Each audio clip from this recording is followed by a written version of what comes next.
to The Hair I Wear for Wigs by Patty'sPearls.com. I'm Lauren and I am doing a series of wig reviews from Noriko.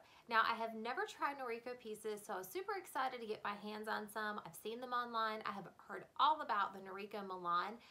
It is a piece that a lot of people compare the top style or the easy part to, so I was super excited to try one for myself to see what it was all about. So with that in mind, that is the first piece up that I will be reviewing is the Noriko Milan Topper. Now this is a topper, this is not a full wig.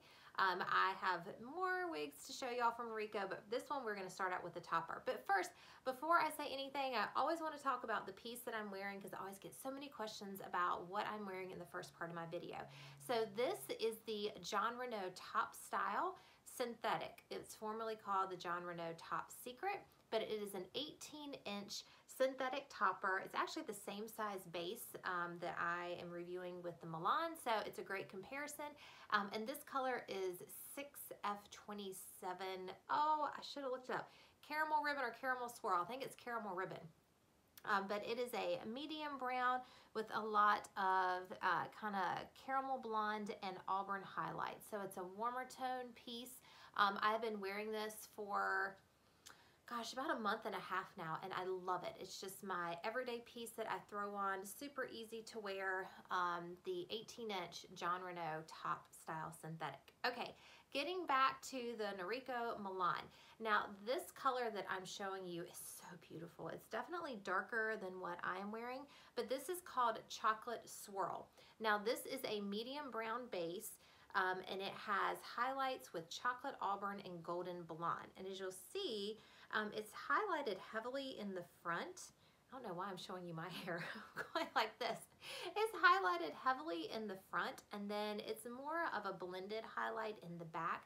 But you can see the lighter blonde pieces and then some of the auburn highlights mixed in there. But overall, it's definitely a darker piece than this one.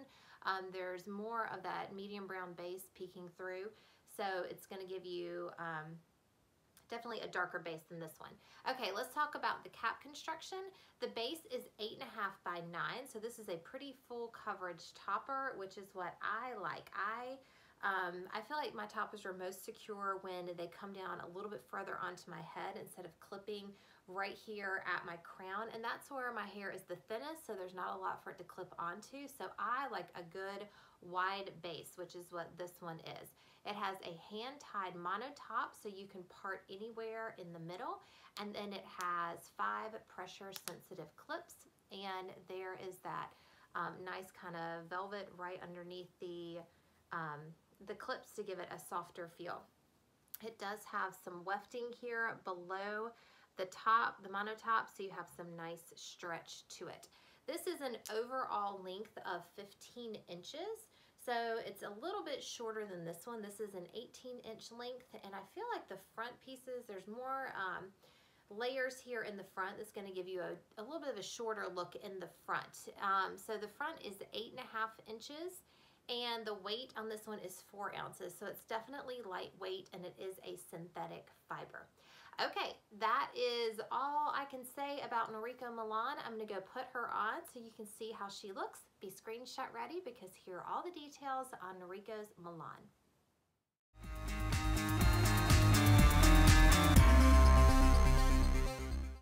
Okay, I'm back, but not wearing Milan yet.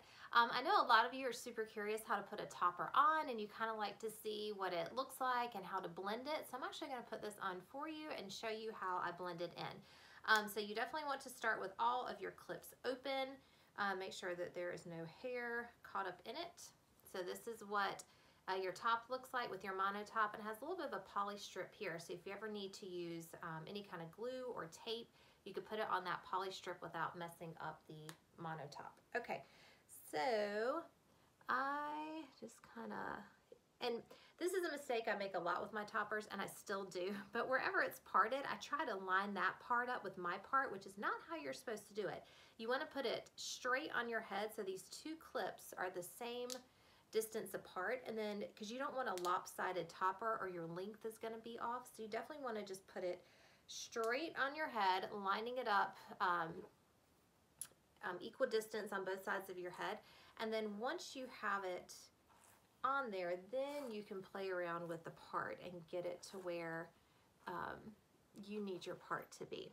Okay, so I'm kind of just, I have the part there, and then since I do have some bio hair in the front, I always kind of pull it out and try to incorporate it into the front. There we go. And then you can always go back and re-secure any clips that feel loose. Okay, so here it is. Now I will say my bio hair, this is my bio hair down here. It's definitely longer, so I would have to clip my bio hair if this were going to be my everyday topper. So it's probably not going to look really good on my head simply because I have some scraggly ends hanging off there. But it just gives you an idea of what it looks like and the length. Okay, so again, with this chocolate swirl color, the blonde and auburn highlights are very chunky in the front. So you can see it's definitely face framing. The mono top, I would say, is really good. Now, as you can see with my top style, what I do with my toppers, you see how thin that part line is compared to this one? So what I do to customize my toppers is I get it to where I want to have my part, and then I literally take tweezers and I just start pulling hairs out of the part line. Now, I know that sounds risky. If you just go slow and you're just very specific about which hair you're going to pluck, you're not going to mess it up. You just kind of have to go for it. So my part line on my top style is about that thick. So I plucked a lot, excuse me, and it is kind of scary to see all that hair coming out. But like I said, just go slow, pull one hair at a time, and then you can kind of gauge where you need to pluck. But I feel like it gives it a more natural part line when you make it a little bit wider. But just make sure that the piece that you are plucking is absolutely a piece you're going to keep, because if you do any customizations, it's not eligible for a return if you decide you don't like it. So make sure it's a keeper. Okay, so we've talked about the part line. The color, definitely a darker, a warmer overall, sorry, a cooler, I feel like, a cooler overall look than what I was wearing with my top style. The fibers feel really good. They don't feel super silky, which I like because it gives it more of a natural look. It's not overly shiny or anything that I would want to de-shine. The layers, I think, are great. You know, they kind of taper down, shortest right here. Just about chin length is that shortest layer, and then they kind of taper down. And again, an overall 15 inches. You definitely can get this behind your ear, no problem. And then the thing I love most about toppers is you can pull it back in a ponytail because your bio hair is still underneath. So definitely, you know, you could definitely play around and get a lot of looks with this one. And okay, there she is. Let me give you a 360 spin so you can see her all the way around. And again, you're going to see my scraggly bio hair sticking out the bottom there. Back as I run into my backdrop. Again, that side and all the way around. Okay, there she is. This is Noriko's Milan in color Chocolate Swirl.